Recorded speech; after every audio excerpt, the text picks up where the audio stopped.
Hello student, welcome in Parth English classes and today I'll explain On His Blindness from Poetry 12th class 3rd chapter। तो ये जो poem है ये 12th class की 3rd poem है जो कि बहुत इम्पॉर्टेंट है। This poem compose bye John Milton और इनका जो टाइम पीरियड है वो 1608 टू 1674 तक है। जॉन मिल्टन का जो जन्म हुआ था लंदन में हुआ था, 1608 में हुआ था और इनकी जो डेथ हुई थी 1674 में हुई थी। 1652 में ये इनकी आंखों की रोशनी चली गई थी। ये मतलब एक बहुत स्वतंत्र विचारधारा वाले थे और इनको इंग्लैंड का सूरदास कहते हैं। जैसे कि भारत के सूरदास जो हैं, इंडिया के सूरदास हैं हमारे कवि जो सूरदास जी, तो इन्हें इंग्लैंड का सूरदास कहा जाता था। ठीक है, he is called the Surdas of England. तो इनकी जो पोइट्रीज हैं, जो इन्होंने पोइट्री करी, जो इन्होंने पोएम्स लिखी, वो बहुत ही अट्रैक्टिव हैं और बहुत ही हार्ट टचिंग हैं।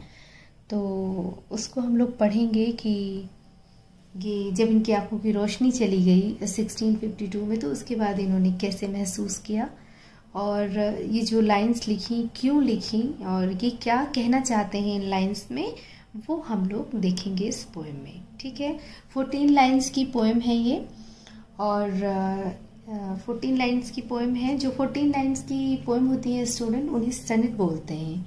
ठीक है, तो जिस तरीके से मर्सी विलियम शेक्सपियर की सनेट्स हैं, उसी तरीके से ये जो ऑन हिज ब्लाइंडनेस है ये किसकी है, मिल्टन की सनेट है। तो इनको जो है मिल्टॉनिक सनेट बोलते हैं और उनकी वो शेक्सपियर सनेट बोली जाती हैं। जो मर्सी पोएम हम लोग पढ़ चुके हैं। ओके, तो मर्सी 11th क्लास की है, फर्स्ट चैप्टर है, तो उसको भी आप लोग पढ़ चुके हैं। तो ठीक है, स्टार्ट करते हैं हम लोग इस पोएम को और देखते हैं कि किस तरीके से उन्होंने एक्सप्लेन किया है। जब उनकी आंखों की रोशनी चली गई तो वो क्या कहना चाह रहे हैं, क्या बताना चाह रहे हैं इन लाइंस के through. Okay, When I consider how my light is spent, era half my day in the dark wood and white, and that one talent which is death to hide, log with me useless. Though my soul more bent to serve there with my maker and present my true account lest. Okay, तो क्या कह रहे हैं देखिए, पहले इन 4 lines का clear करते हैं मीनिंग। क्या है कहना चाह रहे हैं पोएट कि व्हेन आई कंसीडर, जब मैं विचार करता हूँ, कंसीडर होता है विचार करना, जब मैं विचार करता हूँ how my light is spent, कि किस तरीके से मेरी जो आंखों की रोशनी है वो चली गई और मैं अंधा हो गया। मेरी आंखों की रोशनी चली गई और मैं मतलब मेरी आंखें चली गई, मैं अंधा हो गया। हाफ माई डेज, अभी मतलब जो पोएट थे वो 42 ईयर्स ओल्ड थे उस वक्त, जिस वक्त उनकी आंखों की रोशनी चली गई 42 साल की उम्र में। तो आधी उम्र हुई थी उनकी।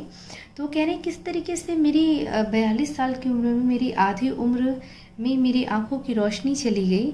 In this dark word and white, इस बड़े से और विस्तृत संसार में इस मेरी आंखों की रोशनी चली गई, मुझे सब अंधेरा हो गया। मेरी इस बड़े से और विस्तृत संसार में सब कुछ मेरे लिए अंधकार में सा हो गया।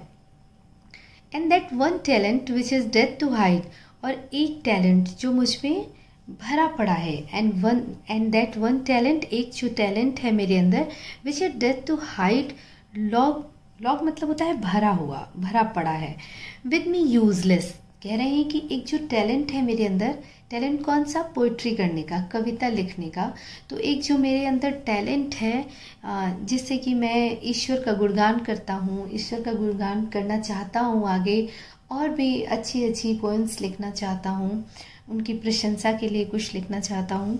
तो ये जो टैलेंट है मेरे अंदर, ये भरा पड़ा हुआ है, वो अब बेकार हो गया। क्यों? क्योंकि मैं अंधा हो गया। अब मैं कैसे लिख पाऊँगा, कैसे मैं राइटिंग कर पाऊँगा, तो वो मेरे अंदर बेकार पड़ा है। तो अगर जो पोइट्री करने का जो आर्ट है, जो आप में टैलेंट है, अगर वो यूज़ नहीं हो पा रहा है, तो which is death to hide, तो उसके ऐसे बेकार पड़े रहने का मतलब मृत्यु के समान है।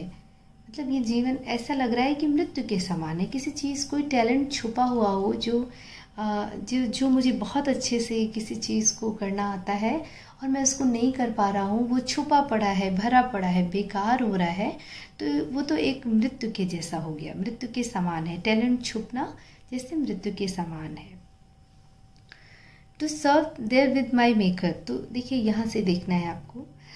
दो माई सोल मोर बेंट, जबकि, दो मतलब यद्यपि, ठीक है, सोल आत्मा, बेंट मतलब झुकी है, टू सर्व सेवा करने के लिए, therewith my maker, maker मतलब ईश्वर से है, ठीक है, ईश्वर से उनका सेंस है। And present my true account lest, lest होता है कहीं ऐसा ना हो। ही रिटर्निंग चाइल्ड, चाइल्ड मतलब होता है फटकारना। डोथ अगेन डज है, ये कंफ्यूज होने की जरूरत नहीं है। Doth God exactly labour light denied, I fondly ask but patience to prevent. देखिए क्या बोल रहे हैं कि यद्यपि मेरी जो आत्मा है, अंतर आत्मा है, वो बिल्कुल मतलब एक तहे दिल से झुकी पड़ी है, परेशान है और कह रही है कि वो सेवा करना चाहती है अपने ईश्वर का, जिन्होंने उसको ये टैलेंट दिया है। तो वो बहुत, मेरी अंतरात्मा बहुत परेशान है और वो उनकी प्रशंसा के लिए कुछ लिखना चाहती है, उनका गुणगान करना चाहती है, उनके लिए पोएम्स, पोइट्री करना चाहती है, लेकिन वो कैसे कर सकते हैं क्योंकि अब वो अंधे हो चुके हैं। And present my true account lest, तो जो मेरा मतलब मेरी जो अंतरात्मा है, जो मेरा प्रेजेंट है, वो तो मैं कैसा हो गया हूँ, क्योंकि मैं ब्लाइंड हो गया हूँ तो मैं नहीं कर सकता हूँ कुछ।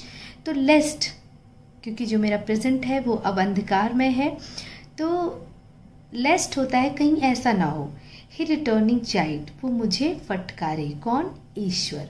यानी कि जो पोएट है वो सोच रहा है, अपने आप से कह रहा है कि कहीं ऐसा ना हो कि ही रिटर्निंग चाइल्ड, जब मैं उससे फेस टू फेस हो जाऊं या जब मैं उससे मिलूं, जब भी उससे मिलने का इत्तेफाक हो मुझे, ईश्वर के, जब मैं ईश्वर के पास जाऊं, तो कहीं ऐसा ना हो कि वो मुझे फटकारे। जब मैं वापस जाऊं उसके पास या उससे जैसे भी मेरी मुलाकात हो, तो कहीं ऐसा ना हो कि वो मुझे फटकारे। Doth God exact day labour light night, तो क्या उसने अपने आप से ही क्वेश्चन कर रहा है पोएट। उसके माइंड में अजीब व गरीब जो है ख्यालात आते जा रहे हैं, क्योंकि वो बहुत परेशान है और वो अपनी जो अपना टैलेंट है वो उसका यूज़ नहीं कर पा रहा है। तो कह रहा है doth God exact day labour light denied, light denied यानी कि डिनाइड मतलब ना होना या ख़त्म हो जाना, आंखें, लाइट मतलब रोशनी का चले जाना, तो डे लेबर यानी कि हार्ड वर्क।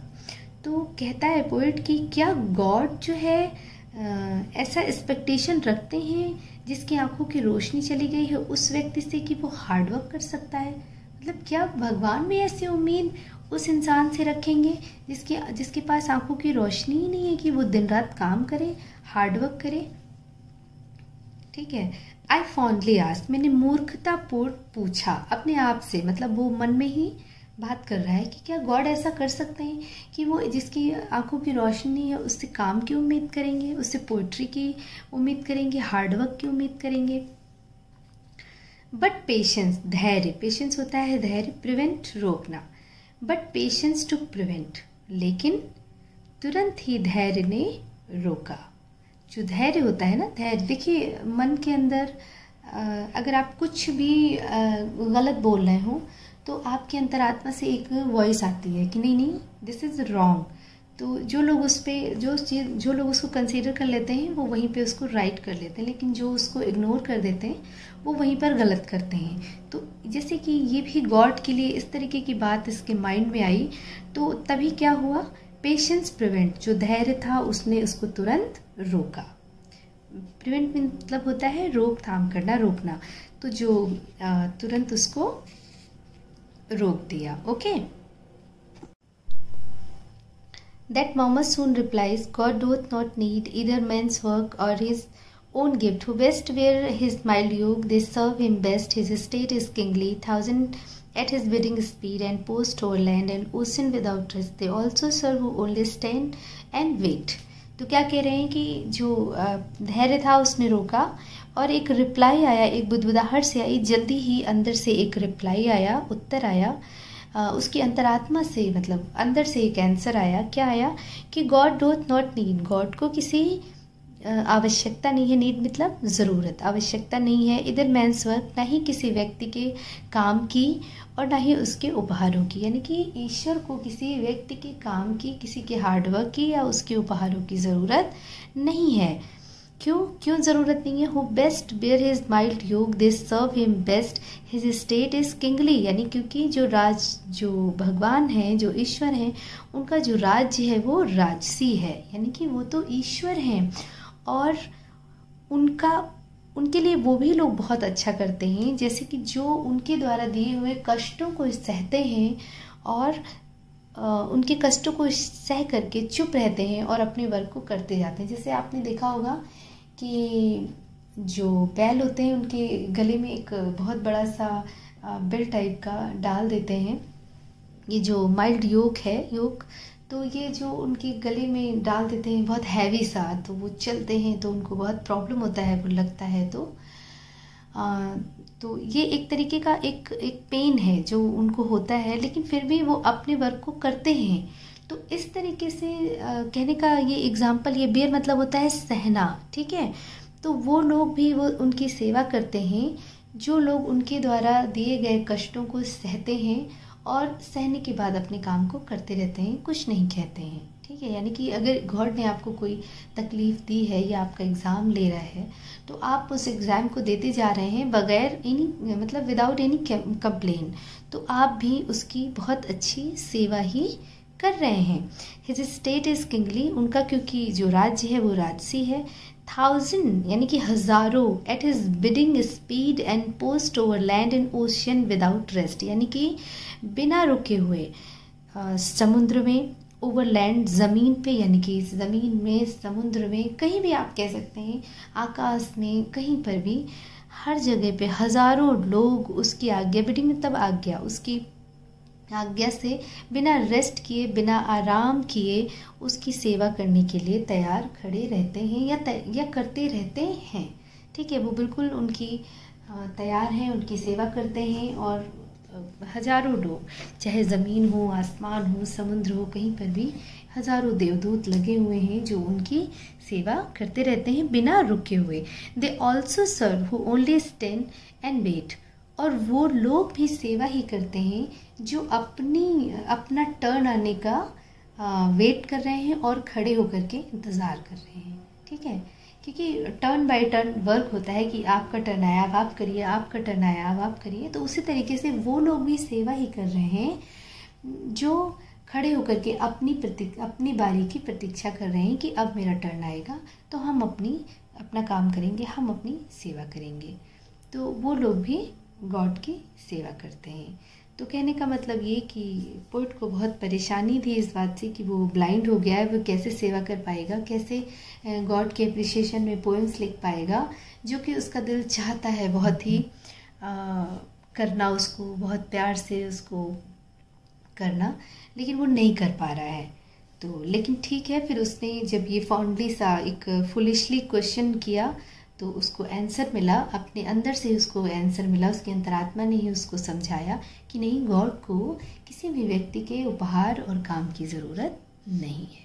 ओके, तो होप कि ये लाइन्स आपको क्लियर हुई होंगी। जॉन मिल्टन की ये पोएम आपको पसंद आई होगी, और फिर भी अगर कोई मुश्किल है, कहीं पे भी कुछ भी कोई कन्फ्यूज़न है तो मुझसे कंफर्म करें। ओके, मिलते हैं नेक्स्ट पोएम के साथ। Till then, goodbye and take care.